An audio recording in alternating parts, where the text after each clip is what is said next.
خب سلام برادرو. امروز راستش کمتر کار زیادتر شد. حسابی همی دیگر رسیده نتونستیم اوزی دشگاه بعدی یک نیم ساعت وقت یافتیم.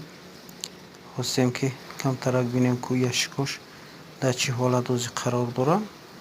خب اینا خیلی رزولتاتش نمیای.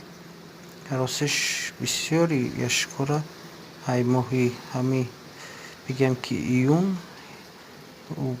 یادم نیست که بیناش بود یا که کی بود یا که 15 بود 10 بود. همون وقت خبر گرفته بودیم دیگه حساب کار دیگه عموما رسیدگی نیستیم.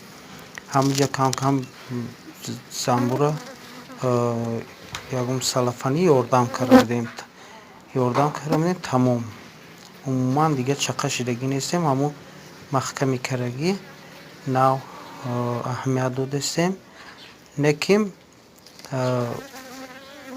زنبورش ایسوی اگر که ماه ایون دا متکو ای تخنه میموندن انشالله ممکن که کارشون بهتر بو ای زیادتر میشه. نکیم شکر که بو هم کم کار کردن ایسوی همین سال ماه ایون زیاد کنابدنش نیست. سلفانوی که در تو بلوشه ای همون وقت یک سلفانی یاردمشون کردیم تمام.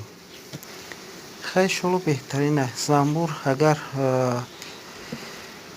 از دشت خودش نیو اگر حق دادن ما به فایده برای که اگر که بگی که بتیم مجبوری که هر روز یک برادر نیسته که برادر زنبور را بیکار نمون قنداوش بریز کار کنه چی نشود توغری. بعضی برادرها وقتی همون ماهی یونده حرکت کردن زنبور خوراکه دادن که تا که مدکه تخ نمونه بازی میگن که یشکامون اوژه 17-18 رمکه یا که 15 رمکه مثلا باشه همیخی زنبور داره بهترین حالت قرار داره. برای چی؟ برای که یاردم کردن مدکه ای کار نمون. ایسابی همون ما فریو خوردگیم. شکر همین کم با کار کردیم. گپ در سری که زمستان ده همین ماهی ایول ده وقتی که اصلا کشیدن بعد مدکو تخت در آمدین انشالله خیر اسپلاد خوب دارن. آزی بسیارش پیچتای قشرو دارن. همین 4 رمکه 5 رمکه شم میگیریم